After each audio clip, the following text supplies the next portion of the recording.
আর কিছু শুনতে ভালো লাগুক না লাগুক, মন্দিরের কথা শুনলেই কেন জানি না মনটা কেন ভালো হয়ে যায়, সে একটা আলাদাই শান্তি আছে। তো আগের দিন রাত্রেবেলা পড়তে বসেছি, সেই সময় বৌদি ফোন করে, আর ফোন করে বলে যে চলো বুনু, চলো আমরা মন্দির যাবো। ঠিক আছে চলো যাবো, দাদার নাকি মানসিক শোধ আছে, আমরা জানতাম নি, তো বৌদি বললো, দিয়ে তখন বললাম ঠিক আছে।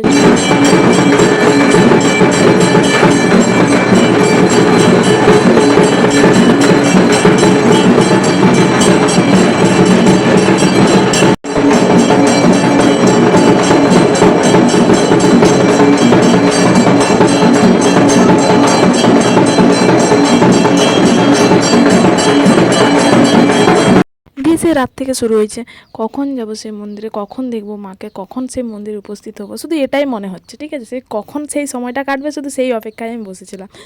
তো সেখানে যাওয়ার পরে মায়ের সেই দৃশ্য, মানে সে আলাদা, আমি বলতে পারছি না। আর তারপরে তার পূজা শেষ হলো মন্দিরে, দাদার মানসিক শোধ হলো। তারপরে সব আমরা ফলের ডালা টালা নিয়ে আমরা সবাই রেডি ছিলাম যে গাড়ি এলেই আমরা চলে যাব।